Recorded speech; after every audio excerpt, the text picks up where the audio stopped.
বাহ, বিউটিফুল। কোথা থেকে ঝড়ের মতো উড়ে এসে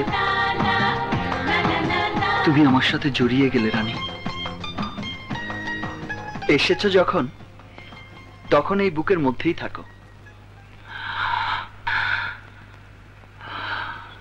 কথা বলো আমার হৃদয়ের সাথে। আরে আরে, এই অলক্ষিয়া পয়া, এই বালতি এখানে কে রেখেছে? ওটা আমি রাখিনি। তুমি রাখোনি, কিন্তু তুমি তো দেখেছো, ওটা সরালে না কেন? তুমিও তো দেখে সরাতে পারতে। বেপরোয়া ভাবে চলাফেরা করলে এমনই হয়। মা, শুনেছো? শুনেছো কিভাবে কথা বলছে? শুনলে তো? নীলা, তোর অনেক বার বেড়েছে।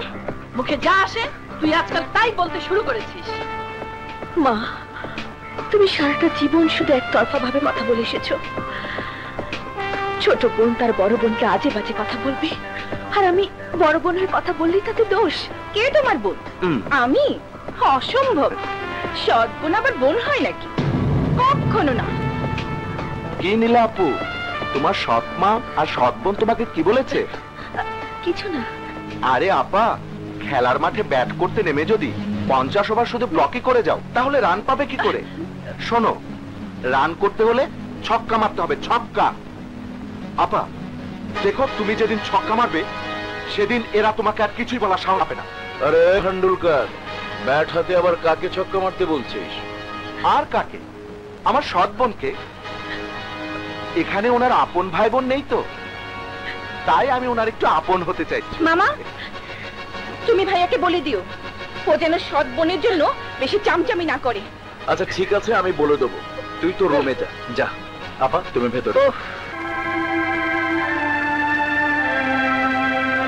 মা, তোমার চা।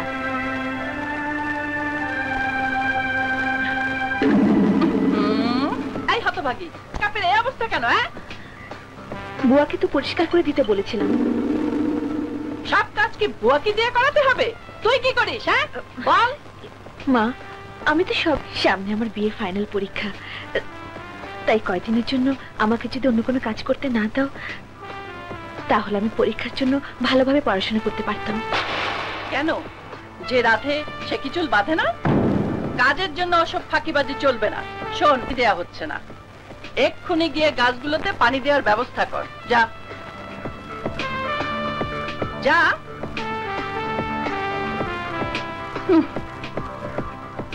আব্দুল চাচা, আগে ছোট গাছগুলোতে পানি দাও, তারপর বড় গাছগুলোতে দেবে।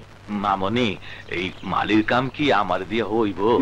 হবে হবে, শুরু করো। যাও তো। আচ্ছা।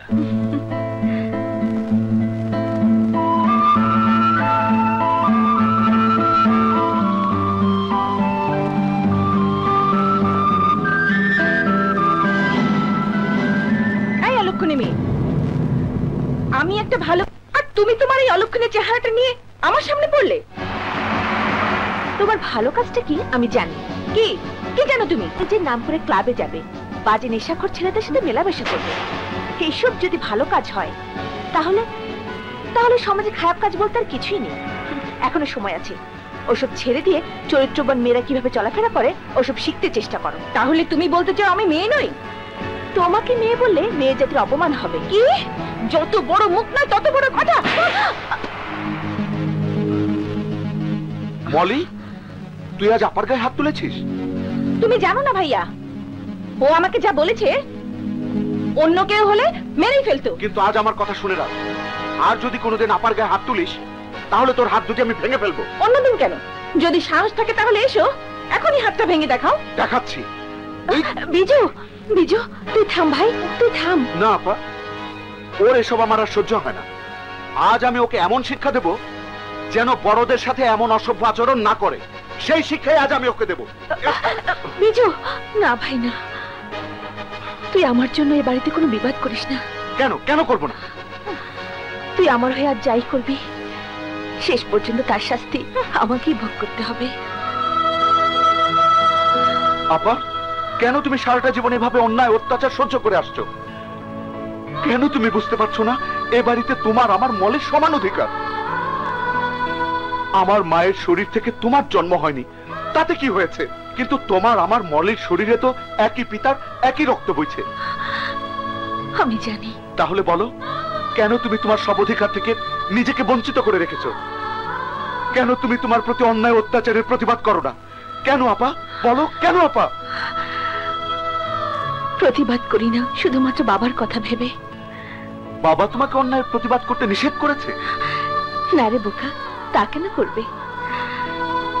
কিন্তু মৃত্যু শয্যায় বাবার মুখে যে কাকুতি আমি দেখেছি, তা কোনোদিন অগ্রাহ্য করা যায় না। আমি মরে গেলেও আমার বাবার শেষ ইচ্ছার কোনো অমর্যাদা আমি করব না। তুই তখন খুব ছোট রে বিজু। বাবা যে আমাকে কত ভালোবাসতো তা বলে বোঝানো যাবে না। শারমিন, আমি মনে হয় আর বাঁচবো না। তুমি আমাকে একটা কথা দাও, আমার এই মা মরা মেয়েটাকে কোনোদিন কষ্ট দেবে না। তুমি এসব অলক্ষণের কথা বলো না তো। না শারমিন, তুমি আমাকে কথা দাও, আমার মেয়েটাকে তুমি অযত্ন করবে না, তাহলে আমি ওপারে গিয়েও শান্তি পাবো না। আমি কথা দিচ্ছি, তুমি থামো। মাগো, সৎমা বলে মায়ের অমর্যাদা হয় এমন কোনো কাজ করিস না। কোনোদিন সৎ ভাই বোনদের অনাদর করবি না। কথা দে মা, কথা দে, আমাকে কথা দে, কথা দে মা।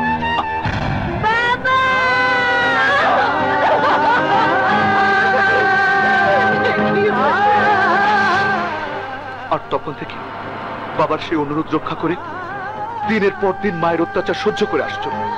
না আপা না, এখনো সময় আছে।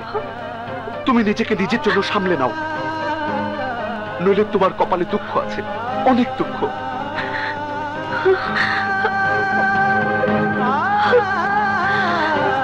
দুঃখ তো ছোটবেলা থেকে সহ্য করে আসছি। দুঃখ সইতে সইতে এখন আর কোনো দুঃখই আমার কাছে দুঃখ মনে হয় না।